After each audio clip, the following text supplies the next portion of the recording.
नमस्कार प्यारे साथियों, कैसे हैं आप सब लोग। आशा करता हूँ आप सब बहुत बेहतरीन होंगे। आप सभी को good morning, good morning, good morning. कैसे हैं आप सब लोग। आशा करता हूँ बहुत बेहतरीन होंगे और आपकी पढ़ाई बहुत सुपर चल रही होगी। एक नई ताज़ा सुबह के साथ एक नई ताज़ा शुरुआत करने जा रहे हैं। एक और नए चैप्टर की शुरुआत करने जा रहे हैं। एक और नए ताज़ा चैप्टर की ताज़ा सुबह के साथ गुड मॉर्निंग आप सभी को। अपना पोटेंशियल जो है अनलॉक कर दीजिए और शुरुआत कर दीजिए एनसीईआरटी हाईलाइट सीरीज के एक नए चैप्टर की। और उस चैप्टर का नाम है उत्सर्जी उत्पाद एवं उनका निष्कासन। चैप्टर नंबर 16 है एनसीईआरटी का। चैप्टर नंबर 16 है एनसीईआरटी का और उस चैप्टर का नाम है excretory product and their elimination. Okay, यानी कि जो उत्सर्जी उत्पाद हैं उनको शरीर से बाहर निकालना। उत्सर्जी जो उत्पाद है उनको शरीर से बाहर निकालना। चलिए हो जाइए तैयार क्योंकि शुरुआत करने जा रहे हैं। हो जाइए तैयार क्योंकि शुरुआत करने जा रहे हैं इस चैप्टर की। और इस चैप्टर के बारे में थोड़ी सी जानकारी अगर हम जुटाएं तो नीट के पॉइंट ऑफ व्यू से अगर इसको देखें, नीट 2025 के पॉइंट ऑफ व्यूज से जब इस चैप्टर को हम देखते हैं तो हमें पता चलता है कि इस चैप्टर से नीट के अंदर ऑन एन एवरेज 2 से 3 क्वेश्चन हर साल पूछे जाते हैं। 2 से 3 क्वेश्चन तो हर साल पूछे ही जाते हैं। तो इसका मतलब इस बार भी नो डाउट पूछे जाएंगे, इस बार भी नो डाउट पूछे जाएंगे। यस, तो आप सभी तैयार हैं तो इस चैप्टर को एनसीईआरटी की लाइन टू लाइन के साथ शुरुआत करते हैं। यस, सबसे पहले तो उत्सर्जी उत्पाद के बारे में चीजें देखेंगे, उनका निष्कासन कैसे करना है वो सारी चीजें देखते हैं। चलिए, सबसे पहले तो उत्सर्जी उत्पाद जो हैं बेसिकली बनेंगे कैसे। तो हम जो है, एक तो हम भोजन ग्रहण करेंगे, है ना। हम अपने जीवन जीने के लिए भोजन को ग्रहण करते हैं। वो भोजन शरीर के अंदर जाता है, वो भोजन शरीर के अंदर जाएगा, शरीर की कोशिकाओं के पास जाएगा, ऊतकों के पास जाएगा और ग्लूकोज के रूप में स्टोर होता है। ये तो चीज आपको पता है, ग्लूकोज के रूप में जाएगा। अब उस ग्लूकोज के ऊपर बाहर से हमने जो ऑक्सीजन ली, हमने बाहर से श्वसन के थ्रू जो ऑक्सीजन ली, वो ऑक्सीजन इस ग्लूकोज के ऊपर कार्य करेगी और इस ग्लूकोज को तोड़ देगी। एक तो एनर्जी में, एटीपी में तोड़ेगी, यानी कि एनर्जी जो शरीर के सारे कार्य करवाएगी। इसके साथ साथ कार्बन डाइऑक्साइड भी बनाएगी, इसके साथ साथ कार्बन डाइऑक्साइड भी बनाएगी। अब यहाँ पे जो कार्बन डाइऑक्साइड है वो तो आपका उत्सर्जी पदार्थ ही तो है, जिसको बाहर निकालते हो आप। कार्बन डाइऑक्साइड एक प्रकार का उत्सर्जी पदार्थ है जिसको बाहर निकालते हो। इसी के साथ साथ शरीर के अंदर खूब सारे ऐसे उत्सर्जी पदार्थ बनते हैं जिनको बाहर निकालना बहुत जरूरी है। जैसे यूरिया हो गया, अमोनिया हो गया, नाइट्रोजन अपशिष्ट बोला जाता है बेसिकली इनको। यूरिया हो गया, अमोनिया हो गया और इसी के साथ साथ अगर हम बात करें तो यूरिक अम्ल हो गया और भी खूब सारे आयन्स होते हैं और खूब सारी चीज़ें हैं जो उत्सर्जी उत्पाद के रूप में बनती है और इनको बाहर निकालना बहुत ज़रूरी है। अब इस चैप्टर की शुरुआत करते हैं अपन एनसीईआरटी के साथ। थोड़ा बहुत बेसिक बताया नॉर्मल, और अभी अपन एनसीईआरटी की लाइन टू लाइन बात करते हैं। यस, शुरुआत करेंगे एनसीईआरटी की लाइन टू लाइन के साथ। क्या कह रही है एनसीईआरटी, आइए। प्राणी, प्राणी का मतलब एनिमल। प्राणी का मतलब क्या हो गया, एनिमल। ये तो सबको पता है ना, एनिमल। एनिमल जो है उपापचयी और अत्यधिक अंतःग्रहण जैसी क्रियाओं द्वारा अमोनिया, यूरिया, यूरिक अम्ल, कार्बन डाइऑक्साइड, जल और अन्य आयन जैसे कि sodium, potassium, chlorine, phosphate, sulphate आदि का संचय करते हैं। अब देखो, उपापचयी का मतलब क्या हो गया, मेटाबॉलिज्म। उपापचयी का मतलब क्या हो गया, मेटाबॉलिज्म। मेटाबॉलिज्म के कहने का मतलब क्या है, वही जो मैंने बताया। आपने भोजन ग्रहण किया, ग्लूकोज के रूप में स्टोर हुआ, अब वो टूटेगा ग्लूकोज ऑक्सीजन की प्रेजेंस में, एटीपी बनाएगा और साथ में CO2 वगैरह ये चीजें बनाएगा। तो ये बेसिकली मेटाबॉलिज्म प्रोसेस है जो शरीर के अंदर ये चल रहे हैं। ये क्या है, उपापचयी क्रियाएं हैं, मेटाबॉलिज्म प्रोसेसेस है। तो इसके अंदर जब आप मेटाबॉलिज्म करेगा कोई प्राणी और अत्यधिक अंतःग्रहण, अंतःग्रहण का मतलब शरीर के अंदर खाना खाना, है ना। अंतःग्रहण के जैसी क्रिया है मतलब कि कुछ खाना, कुछ शरीर के अंदर जाने, प्रवेश करवाना, शरीर के अंदर प्रवेश करवाना, चाहे वो भोजन हो चाहे पानी हो, जो भी है अंतःग्रहण इसको बोला जाता है। यस, भोजन की बात करेंगे बेसिकली, और तो क्या ही प्रवेश करवा सकते हैं, भोजन की बात कर रहा है। तो ये सारी अंतःग्रहण की जो क्रियाएं हैं और जो मेटाबॉलिज्म के प्रोसेसेस चलते हैं शरीर के अंदर, उपापचयी जो क्रियाएं चलती है, उनके फलस्वरूप क्या होता है, शरीर के अंदर अमोनिया बन जाता है, यूरिया बन जाता है, यूरिक अम्ल बन जाता है, ठीक है, कार्बन डाइऑक्साइड जो बना था जिसको श्वसन के थ्रू आप बाहर निकाल देते हो, जल बन जाता है। और आयनों के अंदर हम बात करें तो Na+ यानी कि सोडियम आयन, K+ यानी कि पोटेशियम आयन, Cl माइनस यानी कि क्लोरीन आयन, उसके बाद फॉस्फेट आयन PO4 2 माइनस की बात कर रहा है, और उसके बाद सल्फेट आयन SO4 2 माइनस की बात कर रहा है। यस, अरे समझ में आया क्या? समझ में आया? तो ये सारे जो आयन है, सोडियम हो गया, क्लोरीन हो गया, पोटेशियम हो गया, फॉस्फेट आयन हो गया, सल्फेट आयन हो गया, ये सारे स्टोर होंगे शरीर के अंदर। अब इनमें से अगर कोई हानिकारक है जो अपने को कम चाहिए या नहीं चाहिए, तो उनको या तो आप थोड़ा बहुत आंशिक रूप से बाहर निकालो या संपूर्ण रूप से उनका त्याग करो। थोड़ा बहुत आंशिक रूप से निकालो या संपूर्ण रूप से उसका निष्कासन करो। यही आपका क्या है? उत्सर्जन है। यही आपका क्या है दोस्त? उत्सर्जन है। आइए आगे एनसीईआरटी को समझते हैं। प्राणियों द्वारा इन पदार्थों का या तो पूर्णतया या फिर आंशिक रूप से निष्कासन आवश्यक है। या तो पूरी तरह बाहर निकाल दो जरूरत नहीं है तो, या फिर अगर जरूरत है तो थोड़ा बहुत आंशिक रूप से उत्सर्जन करो, निष्कासन करो। क्या मेरी बात समझ में आई? यस। इस अध्याय में आप इन पदार्थों और साथ ही विशेष रूप से नाइट्रोजनी अपशिष्टों के निष्कासन का अध्ययन करेंगे। इन पदार्थों के साथ साथ मेनली जो हम अध्ययन करेंगे वो करेंगे नाइट्रोजनी अपशिष्ट। सबसे पहले इंपॉर्टेंट चीज, नाइट्रोजनी अपशिष्ट कौन कौन से हैं या कितने हैं। अगर मैं यहाँ पे सारणी की फॉर्म में बताऊं तो नाइट्रोजनी अपशिष्ट जो है, नाइट्रोजनी नाइट्रोजनी अपशिष्ट जो है, बेसिकली हम जो इस चैप्टर में पढ़ने वाले हैं वो आपके 3 नाइट्रोजनी अपशिष्ट के बारे में हम डिटेल के अंदर पढ़ेंगे।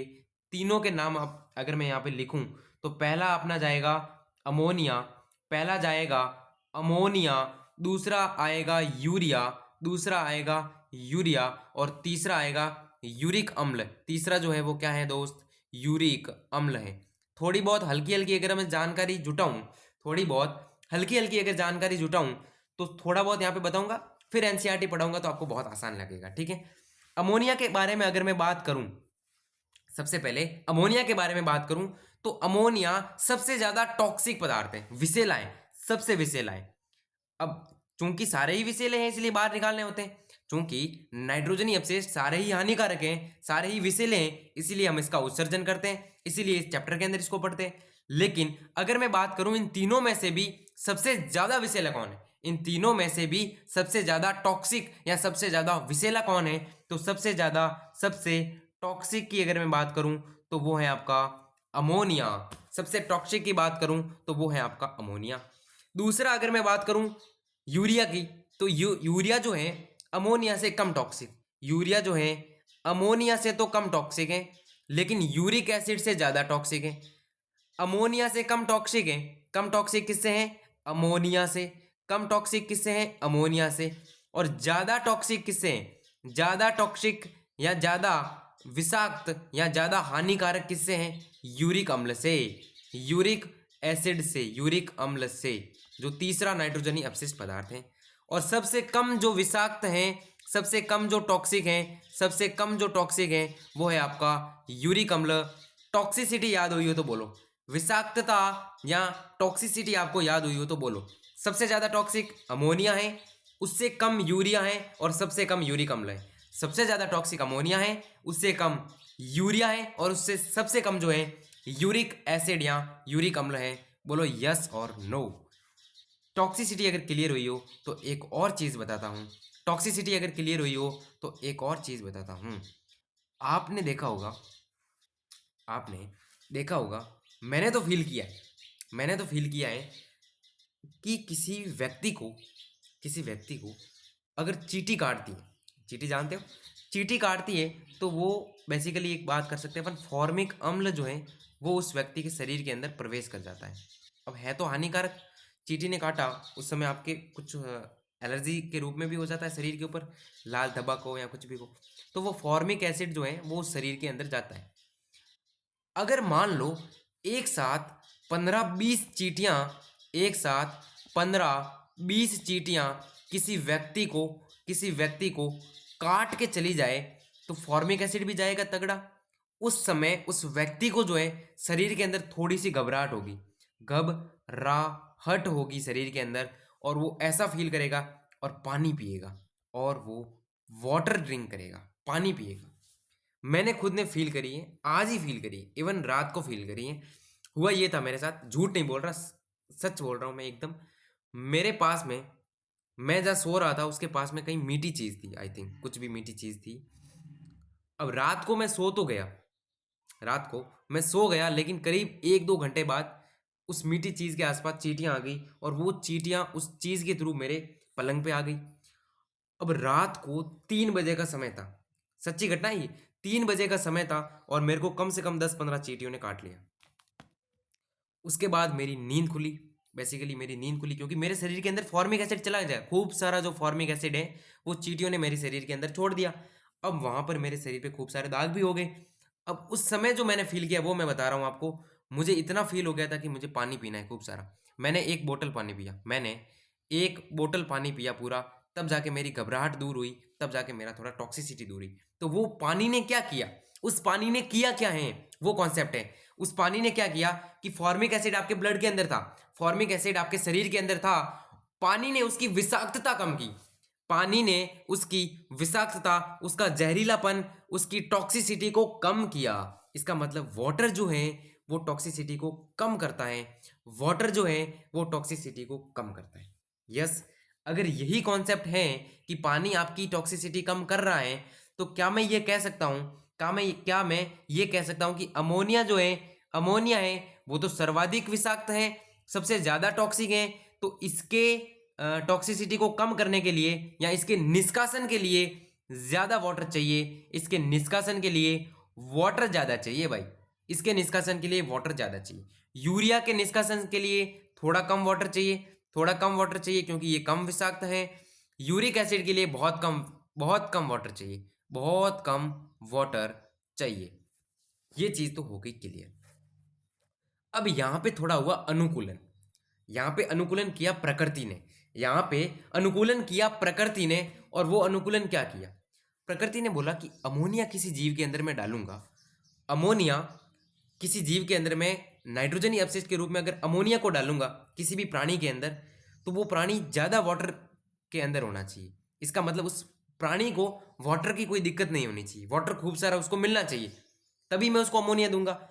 अगर मैंने किसी प्राणी को जिसके पास पानी मिल भी नहीं रहा है, वो ऐसे स्थान पे रह रहा है जहां पानी बिल्कुल भी नहीं है, उसके शरीर के अंदर अगर मैं नाइट्रोजनी अपशिष्ट के रूप में अमोनिया डाल दूंगा तो उस प्राणी की हालत खराब हो जाएगी। वो सरवाइव भी नहीं कर पाएगा, उसके शरीर के अंदर टॉक्सिसिटी को बढ़ जाएगा लेवल और उसकी मृत्यु भी हो सकती है। तो प्रकृति ने सोचा ये चीजें कि अमोनिया किसी प्राणी के अंदर डालूंगा तो उस प्राणी को वाटर के आसपास रखूंगा, पानी की कमी नहीं आने दूंगा। लेकिन यूरिया और यूरिक अम्ल के अंदर क्या चाहिए, वाटर कम ही चाहिए।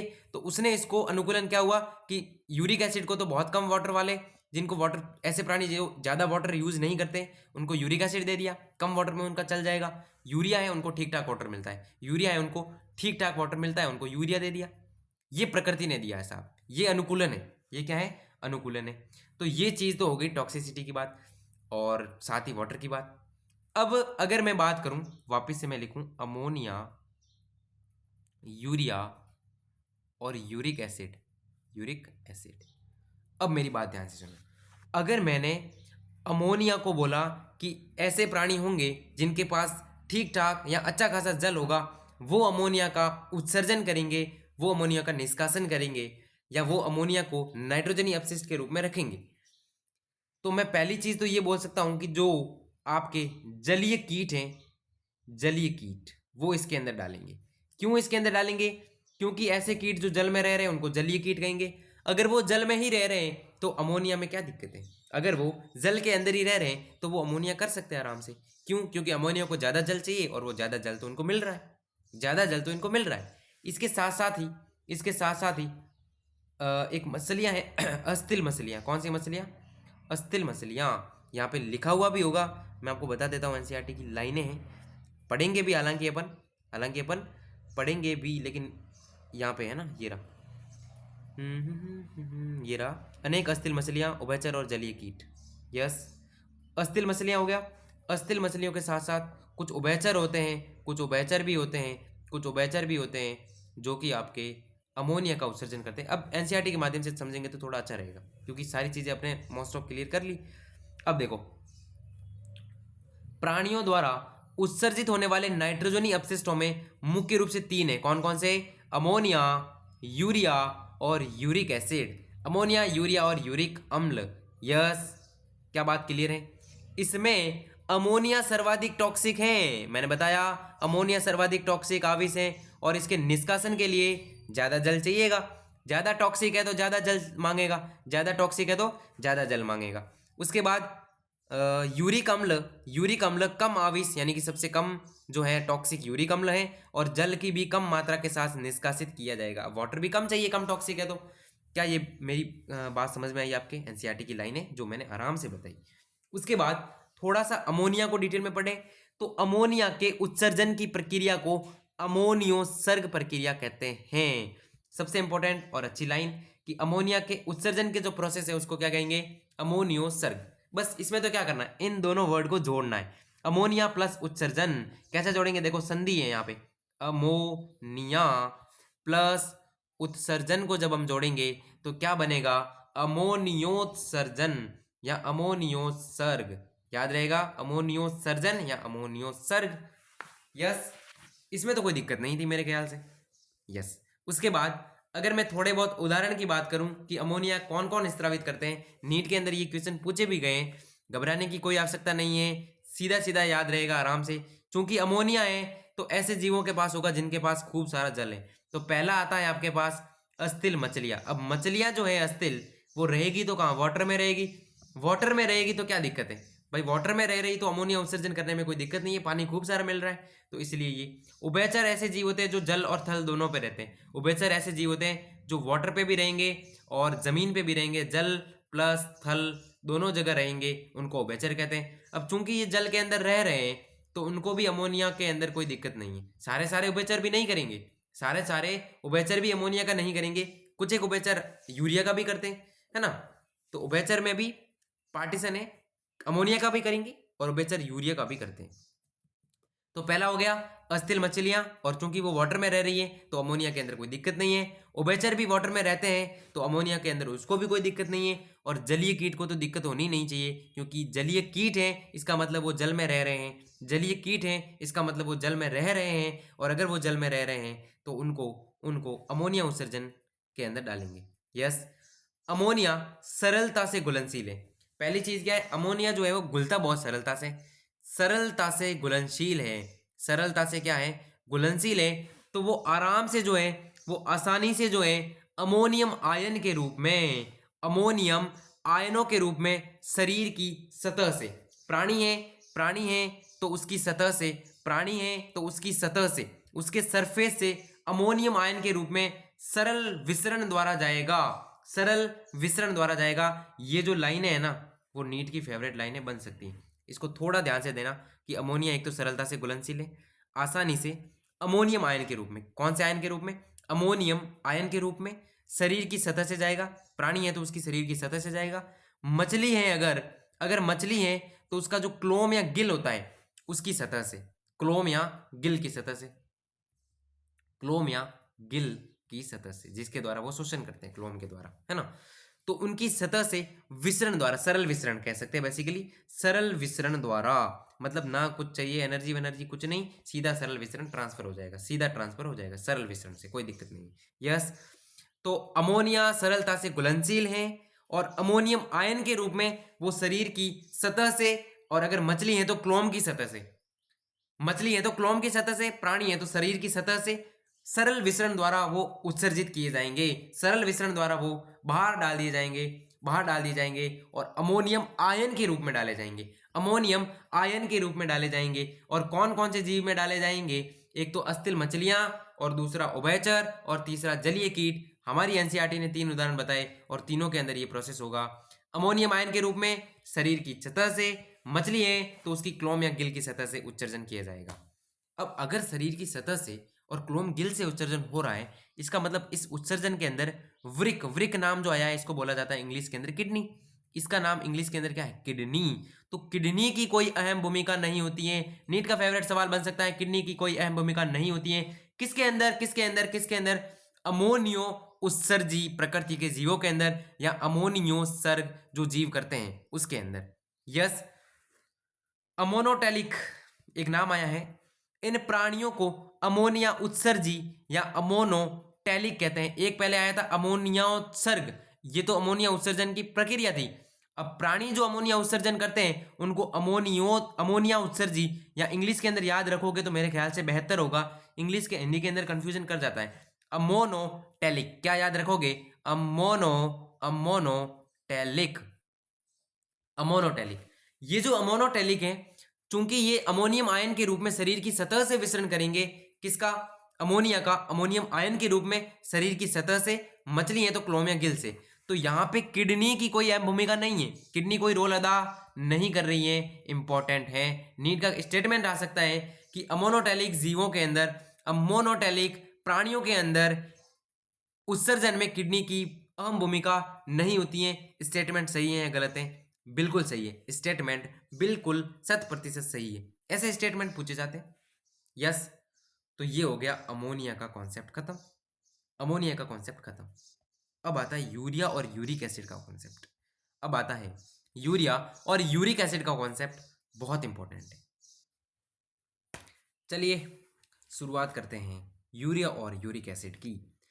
सबसे पहले स्थलीय आवास में अनुकूलन हेतु, वाय अनुकूलन, अनुकूलन क्यों करना पड़ रहा है, अनुकूलन क्यों करना पड़ रहा है, इसके बारे में जानकारी जुटाएंगे। सबसे पहले अनुकूलन का प्रोसेस क्या होता है बेसिकली। अनुकूलन की अगर मैं बात करूं, तो अगर मैं इसको सिंपल भाषा में समझने का प्रयास करूं, तो ये एक प्रकार का एक प्राकृतिक प्रोसेस कह सकते हैं, जिसके अंदर जीवों को ऐसी परिस्थिति मिलेगी जहां पर वो इष्टतम जनन करेंगे, जहां पे वो इष्टतम जनन कर सकेंगे और अपनी संख्या को बढ़ा सकेंगे।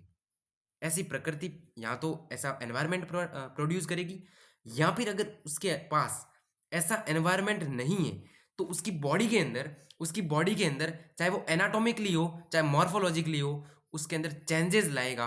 एनवायरनमेंट उसको चेंज करके देगा, उसको ऐसा भेज के देगा कि अब जा जी ले अपनी जिंदगी, अब जा और जी ले अपनी जिंदगी। यानी कि अगर मैं इसको और अच्छे तरीके से समझाऊं तो एक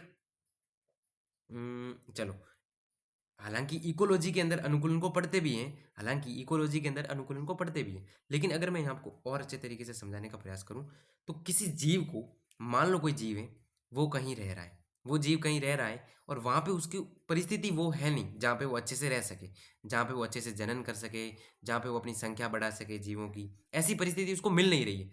तब क्या करता है वो, उस माफी चाहता हूँ, वो जो जीव है, वो अपने शरीर के अंदर, वो जीव अपने शरीर के अंदर या तो प्रकृति उसको परिवर्तन वर्तित करके ही भेजेगी, है ना, अनुकूलित करके ही भेजेगी, या फिर वो बाद में मॉर्फोलॉजिकली यानी शरीर के बाहरी रूप से या आंतरिक रूप से कुछ परिवर्तन करेगा और वो अनुकूलित होने का प्रयास करेगा, पर्यावरण के विरुद्ध में ना जाकर पर्यावरण के लिए जाएगा और वो जनन वगैरह इष्टतम करेगा, अपनी संख्या बढ़ाएगा और वो अनुकूल हो जाएगा, वो उस पर्यावरण के प्रति क्या हो जाएगा, धीरे धीरे करके अनुकूल हो जाएगा। ये बेसिकली अनुकूलन का प्रोसेस है, इकोलॉजी में हम आराम से समझेंगे, अभी आपको थोड़ा बहुत बताया आराम से, ठीक है।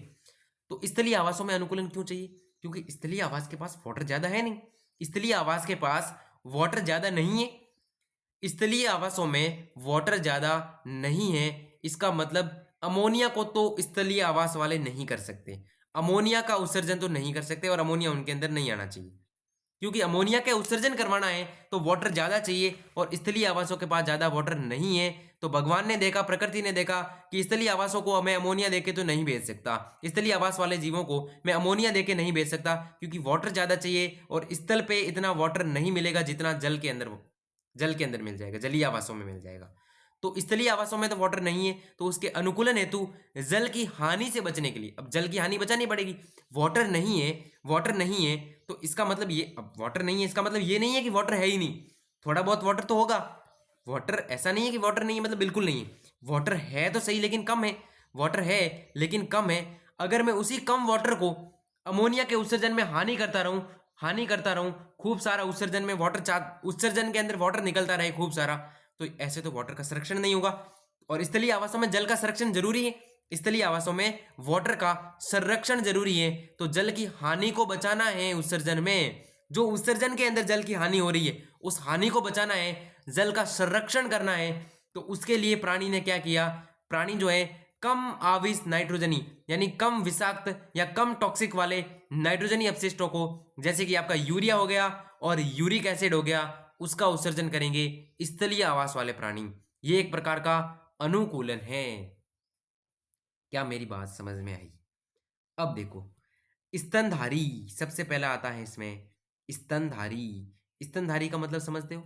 ऐसे प्राणी जो स्तन को कैरी करते हैं, जिनके शरीर में स्तन होते हैं, है ना, स्तन ग्रंथि पाई जाती हो, स्तन ग्रंथि पाई जाती हो, ऐसे प्राणी सारे किस में आएंगे? स्तनधारी के अंदर आएंगे। आसपास के कुछ उदाहरण को देखें तो मनुष्य खुद एक स्तनधारी है, मनुष्य खुद एक स्तनधारी है। आसपास आप देखो, कुत्ता है तो वो भी स्तनधारी है, हाथी है तो भी स्तनधारी है ना। ये सारे स्तनधारी जीवों के उदाहरण है ना। गाय हो गया, भैंस हो गई, बकरी हो गई, ये सारे स्तनधारी, ये सारे क्या है? स्तनधारी। स्तनधारी के अलावा, स्तनधारी के अलावा कई स्थलीय उभयचर। स्थलीय उभयचर का मतलब जो ज्यादा स्थिर स्थल पे ज्यादा रहते हो। स्थलीय उभयचर का मतलब स्थल पर या थल पर वो ज्यादा रहते हो, वो उभयचर हैं।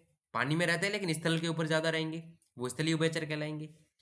उसके बाद कुछ समुद्री मछलियां हैं, ये इंपॉर्टेंट है। सर यहाँ पे आप कह रहे हो कि मछलियां अगर वाटर में रह रही है तो उसको अमोनिया करना चाहिए, लेकिन एक याद रखना है आपको, समुद्री मछलियां, पहले आया था अस्थिल मछलियां, पहले क्या आया था? अस्थिल मछलियां, जो कि अमोनिया का उत्सर्जन कर रही थी। अस्थिल मछलियां जो है वो अमोनिया का कर रही थी, लेकिन समुद्री मछलियां जो है वो मुख्यतः किसका उत्सर्जन करेंगे? यूरिया का उत्सर्जन करते हैं। कौन कौन से? स्तनधारी, कई स्थलीय उभयचर हैं और समुद्री मछलियां हैं। और अगर ये यूरिया का उत्सर्जन कर रहे हैं तो इसको यूरियोटैलिक कहेंगे। यहाँ पे कंफ्यूजन क्रिएट होगा यूरिक एसिड और यूरिया में। यूरिक एसिड और यूरिया में कंफ्यूजन क्या होगा? जो जीव यूरिक एसिड का उत्सर्जन करेंगे उनको यूरिकोटैलिक कहेंगे। यूरिक आ रहा है ना पीछे, तो यूरिकोटैलिक कहेंगे जीव कहेंगे। और यूरिया का जो उत्सर्जन करेंगे, यूरिया आ रहा है पीछे, तो यूरियोटैलिक आएगा। यो और को का फर्क है, यो और को का फर्क है, बस यहाँ पे ये याद रखना है। जो पीछे आ रहा है वो आएगा, यूरिक में क आ रहा है तो यूरिकोटैलिक होगा, है ना। ये चीजें याद रखने की होती है। तो समुद्री मछलियां ये सारे यूरिया उत्सर्जी या यूरियोटैलिक कहेंगे, इंग्लिश के अंदर याद रखोगे बेहतर रहेगा। पहले अमोनोटैलिक अब यूरियोटैलिक, पहले अमोनोटैलिक अब यूरियोटैलिक। कौन कौन? स्तनधारी, कई स्थलीय उभयचर और समुद्री मछलियां। क्या मेरे दोस्त क्लियर है क्या? इन प्राणियों में उपापचयी क्रियाओं द्वारा निर्मित अमोनिया। अब देखो दिक्कत ये है सर, दिक्कत ये है, आप कह रहे हो कि इनको अमोनिया उत्सर्जन नहीं करवाना है, इनको अमोनिया उत्सर्जन नहीं करवाना है। अब शरीर तो ऐसा है कि हमने कुछ भोजन लिया, कहीं ना कहीं से थ्रू अमोनिया बन गया, तो क्या करोगे? अमोनिया तो बनेगा। ऐसा नहीं है कि अमोनिया बनने ही नहीं दे रहे हो शरीर के अंदर, ऐसा तो हो नहीं सकता ना कि शरीर के अंदर अमोनिया को बनने ही नहीं दे रहे हो क्योंकि हमको उत्सर्जन ही नहीं करवाना उसका। ऐसा तो नहीं कर सकते ना, बॉडी बना रही है तो उसको एक्सेप्ट करना पड़ेगा। तो बॉडी ने तो अमोनिया बना दिया, स्थलीय जीवों के अंदर, ये जिन जीवों की हम बात कर रहे हैं उसके अंदर बॉडी ने तो अमोनिया बना ही दिया, बॉडी ने तो अमोनिया बना दिया। अब उस अमोनिया को, हमको अमोनिया रहने नहीं देना, इतना हम कर सकते हैं। बॉडी ने तो बना दिया, उसको तो रोक नहीं सकते हम। अब इस अमोनिया को अमोनिया नहीं रहने देना है, इस अमोनिया को जो है यूरिया में बदलना है। इस अमोनिया को बदलना है यूरिया के अंदर, और वो बदलने का काम करता है आपका लीवर। लीवर, लीवर जिसको हिंदी में बोला जाता है यकृत, जिसको हिंदी में बोला जाता है यकृत, इंग्लिश के अंदर बोला जाता है लीवर। और वो लीवर जो है अमोनिया को यूरिया में बदल डालेगा, अमोनिया को यूरिया में बदल डालेगा। और ये एक प्रोसेस होता है जिसको बोला जाता है ऑर्निथिन चक्र। ऑर्निथिन चक्र एक प्रोसेस होता है, एक साइकिल होता है जिसको बोला जाता है ऑर्निथिन चक्र। याद रखना इस नाम को। इस ऑर्निथिन चक्र द्वारा अमोनिया को यूरिया में बदलेगा लीवर, अमोनिया को यूरिया में बदलेगा लीवर। अगर आपसे पूछे शरीर के अंदर सबसे ज्यादा यूरिया किसके पास होगा, किस धमनी या किस सिरा, या ऐसा कुछ सवाल पूछ ले कि सबसे ज्यादा यूरिया किसके पास होगा, तो आप सोच के देखो, आप अपना दिमाग जलाओ। शरीर के अंदर अमोनिया बना, वो अमोनिया गया लीवर के पास। वो अमोनिया किसके पास गया? लीवर के पास। अगर वो लीवर के पास गया है और लीवर ने उसको यूरिया में बदला है, तो जो लीवर से धमनी या सिरा कुछ भी निकलेगी, जो लीवर से निकलेगी उसके पास खूब सारा यूरिया होगा, क्योंकि अभी अभी ताजा ताजा जो है अमोनिया यूरिया में बदला है, तो वहां पे यूरिया का ढेर होगा, वहां पे यूरिया का ढेर होगा।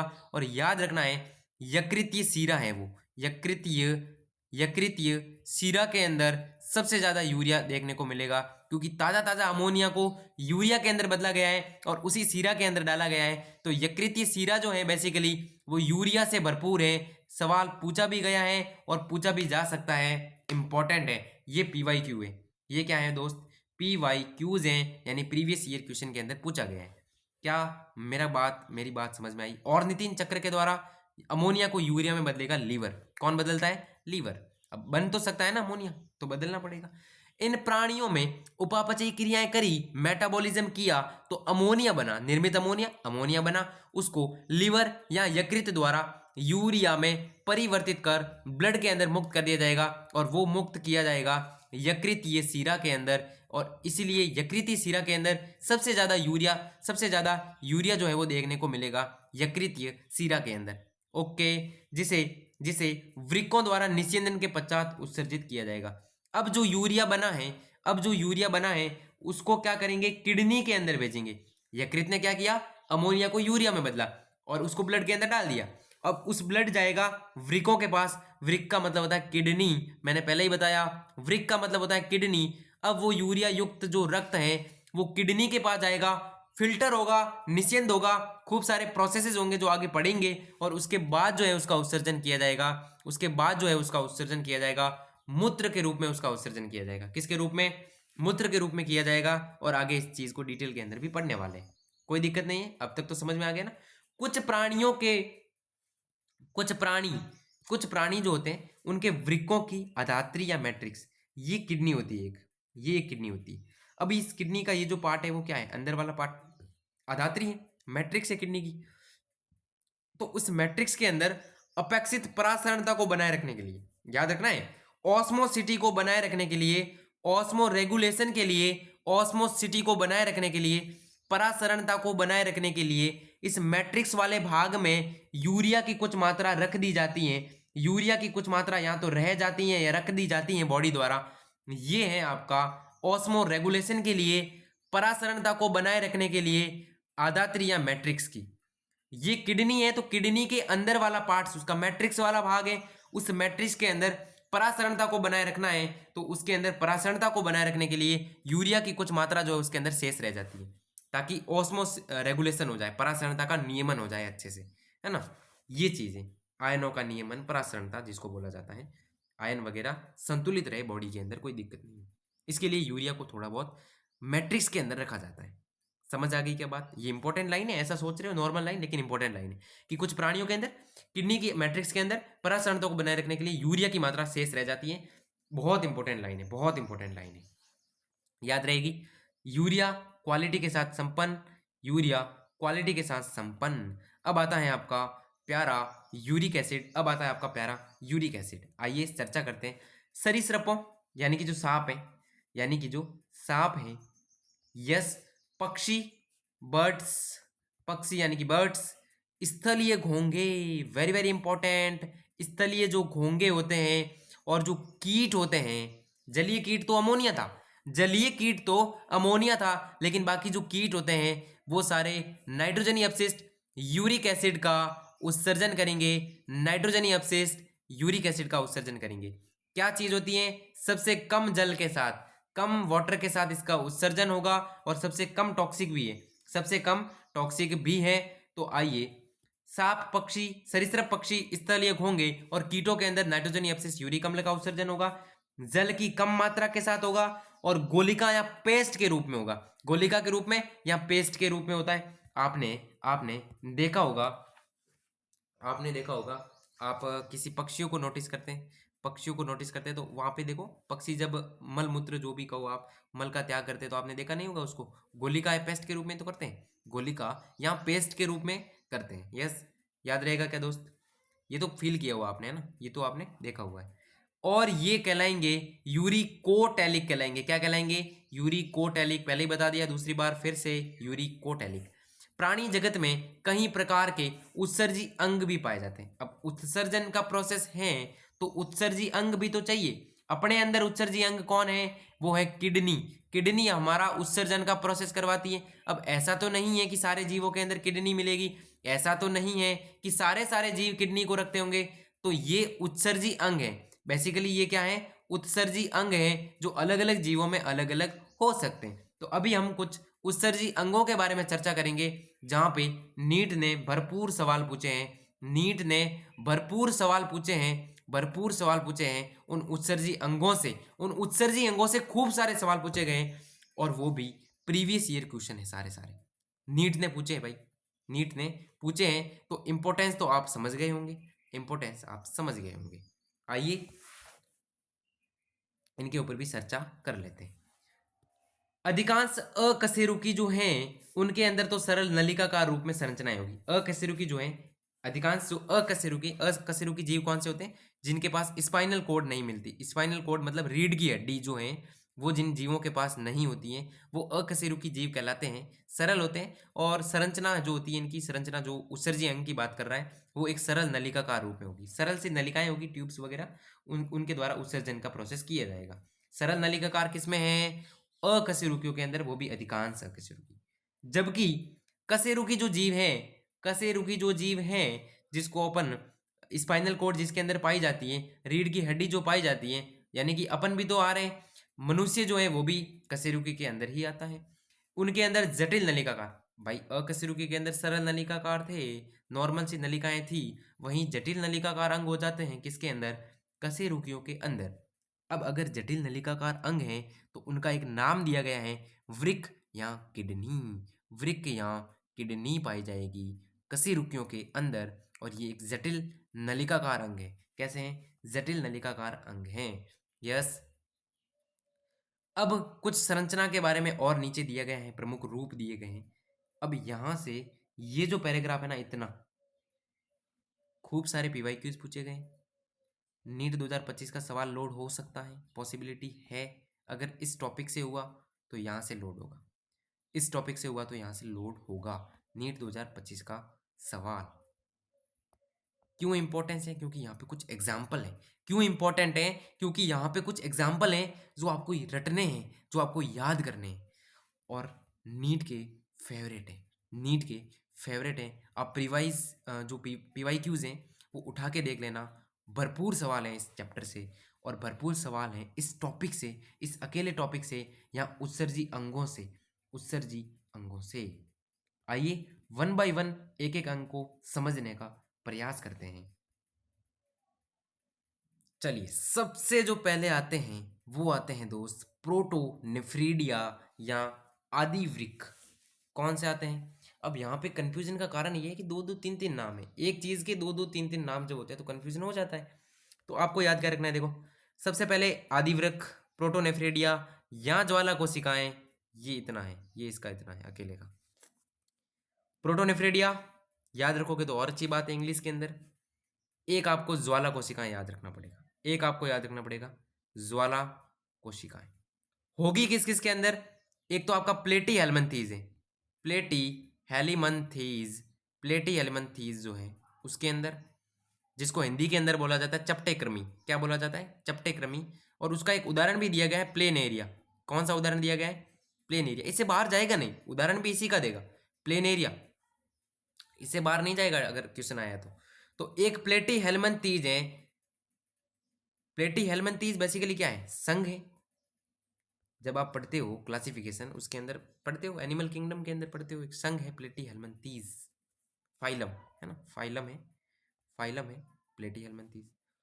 तो उस प्लेटी हेलमिंथीज के अंदर प्रोटोनेफ्रीडिया पाया जाएगा या ज्वाला कोशिकाएं पाई जाएगी उत्सर्जी अंग के रूप में। चपटे क्रमी इसको बोला जाता है, प्लेटी हेलमिंथीज को। उदाहरण के रूप में एक दिया गया है प्लेन एरिया, एक उदाहरण भी दिया इसने प्लेन एरिया, ठीक है। उसके अलावा रोटीफर याद रखना पड़ेगा, रोटीफर। कुछ एनेलिड, कुछ आपके एनेलिडा है, कुछ एनेलिड संघ के सदस्य हैं, वो भी आएंगे। सिफेलोकॉर्डेट भी यहां पे आएंगे, सिफेलोकॉर्डेट जो है, अब इनके बारे में डिटेल में तो नहीं बता सकते हम यहाँ पे, वो एनिमल किंगडम में पढ़ते हो सारे। इसका एक उदाहरण दिया है एम्फिऑक्सिस। एम्फिऑक्सिस जो है वो ज्वाला कोशिका या प्रोटोनिफ्रेडिया के रूप में उत्सर्जी अंग पाए जाते हैं इनमें। वापिस से समझेंगे, मेरे ख्याल से रट लोगे तो अच्छा रहेगा। प्रोटोनिफ्रेडिया या आदिवृक्क जो है, वो किस किस जीवों में पाए जाएंगे? एक तो प्लेटीहेल्मिन्थीज, आंख बंद करके बोलेंगे मेरे साथ में। एक तो प्लेटीहेल्मिन्थीज है जिसका प्यारा सा उदाहरण दिया गया है प्लेनेरिया। उसके बाद रोटीफर है, कुछ एनेलिड है, कुछ एनेलिड है, और सिपेलोकॉर्डेट है जिसका एग्जाम्पल दिया गया है एम्पियोक्सिस। सिपेलोकॉर्डेट है जिसका एग्जाम्पल दिया गया है एम्पियोक्सिस। मेरे ख्याल से याद रह जाएगा, मेरे ख्याल से तो याद रह जाएगा, इतनी कोई दिक्कत वाली बात नहीं है। आइए आगे देखते हैं।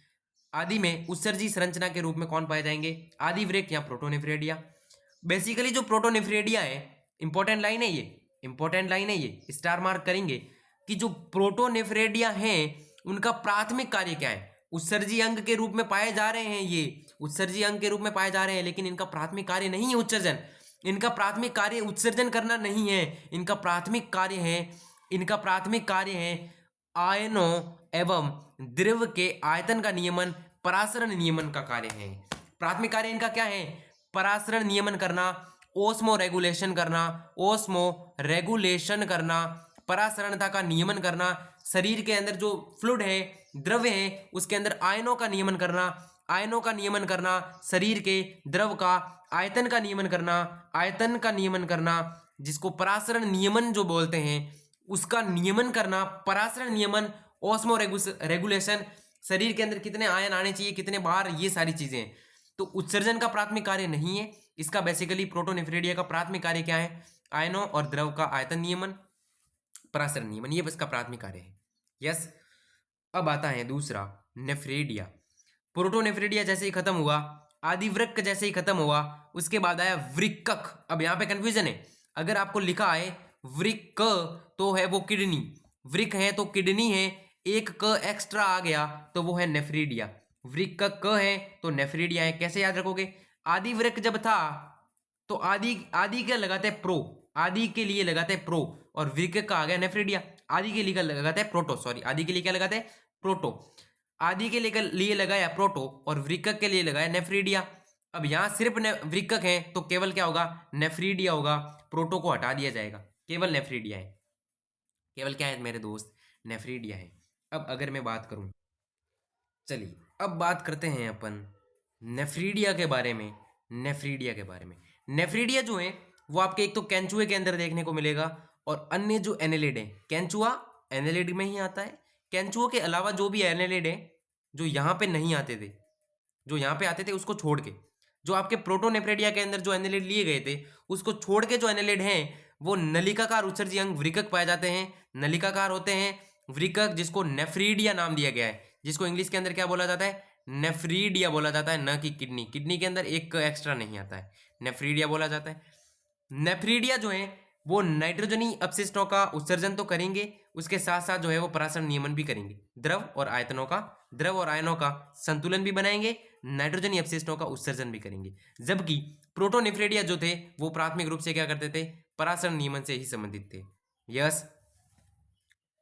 तिल चट्टों यानी कि कॉकरोच सहित अधिकांश जो कीट हैं, इंसेक्ट जो हैं, इंसेक्ट जो हैं, जो कीट जो हैं, उनके अंदर उत्सर्जी अंग के रूप में पाई जाती है मेल पिगी नलिकाएं। ये थोड़ा सा स्टार मार्क है। मेल पिगियन नलिकाएं जो होती हैं ये थोड़ा स्टार मार्क है, क्योंकि यूनिक नाम है, क्योंकि यूनिक नाम है। तिल चट्टा यानी कॉकरोच, हालांकि आप इस चैप्टर में भी पढ़ते हो, 11th का एक चैप्टर है, इसी किताब के अंदर एक चैप्टर है स्ट्रक्चर ऑर्गेनाइजेशन वाला, जो चैप्टर है जिसके अंदर टिश्यू वगैरह आप पढ़ते हो, उसके अंदर कॉकरोच भी है आपका, और उसके अंदर आप पढ़ते भी हो इसको। लेकिन अभी यहाँ अगर हम बात करें तो कीटों के अंदर जो है कॉकरोच सहित जो भी कीट हैं उनके अंदर उत्सर्जी अंग कौन है? मेल पिगी नलिकाएं हैं। क्या है दोस्त? मेल पिगी नलिकाएं हैं, इंपॉर्टेंट है, याद रखना है। मेल पिगी नलिकाएं भी क्या करेगी? नाइट्रोजनी अपशिष्टों का उत्सर्जन भी करवाएगी, परासरण के नियमन में भी मदद करेगी। यस। लास्ट जो है ये भी इंपॉर्टेंट है।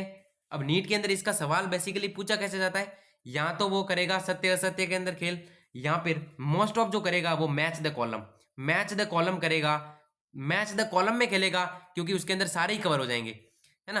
अब एक क्वेश्चन हो तो उसमें तो एक चीज कवर होगी, है ना, एक क्वेश्चन हो तो एक चीज कवर होगी। लेकिन जब मैच ऑफ कॉलम आएगा तो सारा पैराग्राफ क्लियर करना होना चाहिए, सारा पैराग्राफ ही क्लियर हो जाएगा। ये भी दे देगा, ये भी दे देगा, ये भी दे देगा, ये भी दे देगा, सामने एग्जाम्पल दे देगा, करो मिलान और करो उत्तर सही, ये चीजें। और हो सकता है आपको पूछा जाए मिलान यहीं से।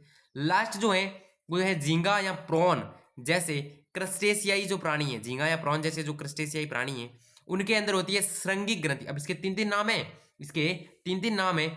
मोस्ट ऑफ कंफ्यूजन यहाँ होता है, यहाँ तो थी ज्वाला कोशिका और यहाँ है ये वाली, इसमें थोड़ा कंफ्यूजन रहता है कि ज्वाला किसमें, ज्वाला कोशिका या प्रोटोनेफ्रेडिया एक ही चीज है, वो चीज है ना। तो झींगा प्रॉन जैसे जो क्रस्टेशियाई प्राणी है उनके अंदर पाई जाएगी श्रृंगिक ग्रंथि, श्रृंगिक ग्रंथि जिसको एंटीनल ग्लैंड बोला गया है, एंटीनल ग्लैंड बोला गया है, या फिर हरित ग्रंथि बोल सकते हो, या एक और नाम मैं बताऊं तो ग्रीन ग्लैंड। हरित ग्रंथि को इंग्लिश में क्या बोलते हैं, ग्रीन ग्लैंड। एंटीनल ग्लैंड मतलब श्रृंगिक ग्रंथियां। चार नाम हो गए, श्रृंगिक ग्रंथियां, एंटीनल ग्लैंड, हरित ग्रंथियां, ग्रीन ग्लैंड, यानी कि चार चार इसके नाम है। एग्जाम्पल कौन है, झींगा या प्रॉन लिखा आ सकता है एग्जाम के अंदर, या फिर इतना भी लिखा आ सकता है क्रस्टेशियाई प्राणियों के अंदर कौन सा उत्सर्जी अंग है। सिर्फ इतना भी आ सकता है कि क्रस्टेशियाई जो प्राणी है उसके अंदर कौन सा उत्सर्जन अंग है, तो आप बताओगे ऑप्शन के अंदर आ गया ग्रीन ग्लैंड, तो ग्रीन ग्लैंड लगाओगे। ऑप्शन के अंदर आ गया एंटीनल ग्लैंड, तो एंटीनल ग्लैंड लगाओगे। ऑप्शन के अंदर आ गया श्रृंगिक ग्रंथियां, तो श्रृंगिक ग्रंथियां लगाओगे। ऑप्शन के अंदर आ गया हरित ग्रंथियां, तो हरित ग्रंथियां लगाओ। अब क्या होगा, ऑप्शन के अंदर ये भी आ गया, अगर क्या होगा कि ऑप्शन के अंदर श्रृंगिक ग्रंथि भी दे दिया, हरित ग्रंथि भी दे दिया, और अब चूंकि एंटीनल तो नहीं देगा ना क्योंकि यही इसका इंग्लिश नाम है, हरित का नाम इंग्लिश में ग्रीन है, तो एक आपको श्रृंगिक ग्रंथि दे दिया, एक आपको हरित ग्रंथि दे दी। अब तीसरा ऑप्शन दे दिया ए व बी दोनों, ए व बी दोनों, और चौथा कुछ अलग दे दिया, तो आप कौन सा लगाओगे, ए और बी दोनों लगाओगे, ए और बी दोनों लगाओगे। याद हो गया क्या, एक बार फिर से अगर मैं इसका रिवीजन करूं, एक बार फिर से रिवीजन करूं तो प्रोटोनेफ्रेडिया आपका पाया जाएगा प्लेटी एल्मंथीज, चप्टेक्रमी जैसे कि प्लेनेरिया के अंदर, रोटी पर जैसे कुछ एनिलिडो के अंदर, सिपेलोकॉर्डेट जिसके अंदर एम्पियोक्सिस आता है। यस, प्राथमिक रूप से ये किसके लिए है, परासरण नियमन के लिए, आयन और द्रवों के आयतन नियमन के लिए। कैंचू और कुछ एनिलिडो में पाए जाएंगे नेफ्रीडिया, ये नेफ्रीडिया जो होते हैं वो नाइट्रोजन अपशिष्ट का उत्सर्जन भी करेंगे, संतुलन भी बनाए रखेंगे द्रवों का। उसके बाद कॉकरोच और कीटों में क्या पाया जाएगा, है ना, उसमें मेल पिगी नलिका पाई जाएगी, ये भी नाइट्रोजन अपशिष्टों का उत्सर्जन और साथ ही साथ परासरण नियमन। लास्ट जो था वो था झींगा प्रॉन जैसे क्रस्टेशियाई जो प्राणी है उसके अंदर आपकी एंटीनल ग्लैंड, ग्रीन ग्लैंड, हरित ग्रंथि या श्रृंगिक ग्रंथि, इतने सारे इसके नाम थे। ये तो आसान है क्योंकि इसका एग्जाम्पल एक ही है, झींगा प्रॉन क्रस्टेशियाई, झींगा और प्रॉन जैसे क्रस्टेशियाई जीवों के अंदर। तिलचट्टा और कीट के अंदर मेल पिगी नलिका, ये भी आसान है। कैंचू और कुछ एनालिड में नेफ्रीडिया, ये भी आसान है। सबसे जो ज्यादा एग्जाम्पल है वो किसमें, प्रोटोनेफ्रेडिया में। तो मेरे ख्याल से आप याद करो अच्छे से, तो वो प्रोटोनेफ्रेडिया करना। एक मिलान हो गया तो दूसरे तीसरे मिलान सारे आसान है। एक मिलान का सवाल मिल गया तो एक मिलान होते ही नीट के अंदर लगभग तो ऑप्शन मिल जाता है, एक मिलान होते ही नीट के अंदर ऑप्शन मिल जाता है। नहीं भी मिले तो दूसरे तीसरे में मिल ही जाता है, ऐसा नहीं है कि चारों मिलान करवाएगा आपसे, एक दो तीसरे में ऑप्शन मिल जाता है अपने को आराम से, है ना। याद कौन सा रखना है, प्रोटोनेफ्रेडिया वाला बेसिकली याद कर लो अच्छे से, बाकी जो तीन है वो आराम से याद है। एक में झींगा प्रॉन जैसे क्रस्टेशियाई जिसके अंदर ग्रीन ग्लैंड, एंटील ग्लैंड, श्रृंगिक ग्रंथि है। तिलचट्टे और कॉकरोच जैसे में मेल पिगी नलिका है कीटों के अंदर, है ना। और कैंचू और एनालिड के अंदर नेफ्रीडिया है। ये आसान है, प्रोटोनेफ्रेडिया को आप थोड़ा अच्छे से याद करना जिसके अंदर एम्पियोक्सिस आता है, सिपेलोकॉर्डेटा का, प्लेटीहेल्मिन्थेस, प्लेनेरिया और रोटिफर जैसे कुछ एनालिड आते हैं। यस, क्या मेरी बात समझ में आई आपके, आगे बढ़े क्या। अब आगे जो आता है वो अपना उत्सर्जन तंत्र शुरू हो गया। अब तक जो हमने पढ़ा है वो क्या चीज थी, एक तो बेसिक देखा, कौन कौन से उत्सर्जी पदार्थ हैं वो देखे, और लगभग आपका बेसिक सारा क्लियर हो गया। बेसिक को यहाँ बेसिक भी नहीं कह सकते क्योंकि नीट के सवाल यहाँ बनते हैं, है ना, नीट के सवाल बनते हैं। बेसिक कह सकते हैं, चैप्टर की नींव कह सकते हैं, वो आपका समाप्त हुआ। और नीट के इतने अब तक जो मैंने पढ़ा है ना उसके अंदर से नीट के भरपूर सवाल देखे मैंने, नीट के पीवाईक्यूज उठाऊं तो इतने में से भी भरपूर पीवाईक्यूज मिले मेरे को, है ना। तो इंपॉर्टेंस आप समझ सकते हो इसकी भी, बहुत इंपॉर्टेंट है, अच्छे से आप एक बार रिवाइज करना है इसका। अब मानव उत्सर्जन तंत्र जो है उसके अंदर बेसिकली अगर मैं बात करूं तो ये इतना है ना, यहाँ तक है। उसके बाद मूत्र निर्माण का प्रोसेस शुरू हो जाएगा, उसके बाद मूत्र निर्माण का प्रोसेस स्टार्ट हो जाएगा। इतना जो टॉपिक है, अब शायद तक मेरे ख्याल से 48 मिनट की क्लास तो हो चुकी है मेरे ख्याल से अब तक तो इतना ठीक रहेगा, मेरे ख्याल से यहाँ तक ठीक रहेगा। मानव उत्सर्जन तंत्र को अपन नेक्स्ट क्लास के अंदर शुरू भी करेंगे और समाप्त भी करेंगे। मानव के उत्सर्जन तंत्र को स्टार्ट भी करेंगे और समाप्त भी करेंगे ताकि पूरा उत्सर्जन एक तंत्र जो है पूरे एक क्लास के अंदर आराम से पढ़ जाओ। अब तक जो पढ़ाया उसके अंदर भरपूर नीट के सवाल आएंगे, मैं पहले ही बोल रहा हूँ, और इतने दावे के साथ बोल रहा हूँ कि खूब सारे पीवाईक्यूज पूछे गए, आप उठा के देख लेना आराम से। तो इसको बाकी चीज़ों को देखो ना देखो आपकी इच्छा है, लेकिन ये लेक्चर अगर आपने देख लिया है ना तो मेरे ख्याल से नीट के सवाल आपके क्लियर हो गए हैं, पीवाईक्यूज के कुछ सवाल, और हो सकता है 2025 का सवाल भी इसी इतने में से आ जाए, तो इसको क्यों छोड़ना। खूब सारे सवाल पूछे गए, मैं फिर से चिल्ला चिल्ला के कह रहा हूँ कि अच्छे से कर लेना, बहुत अच्छे से कर लेना, है ना। तो अगली क्लास के अंदर हम स्टार्ट करेंगे मानव उत्सर्जन तंत्र, स्टार्ट भी करेंगे क्वालिटी के साथ, खत्म भी करेंगे क्वालिटी के साथ, खत्म भी करेंगे। आशा करता हूं आपको आज की क्लास बहुत इंटरेस्टिंग, बहुत मजेदार, बहुत आनंद देने वाली मिली होगी, मजा भी आया होगा, याद भी हुआ होगा। एक बार फिर से आप याद कर देना, एनसीईआरटी को दोबारा पढ़ लेना, ज्यादा नहीं है, एक एक 1.5 पेज है, आप आराम से पढ़ सकते हो।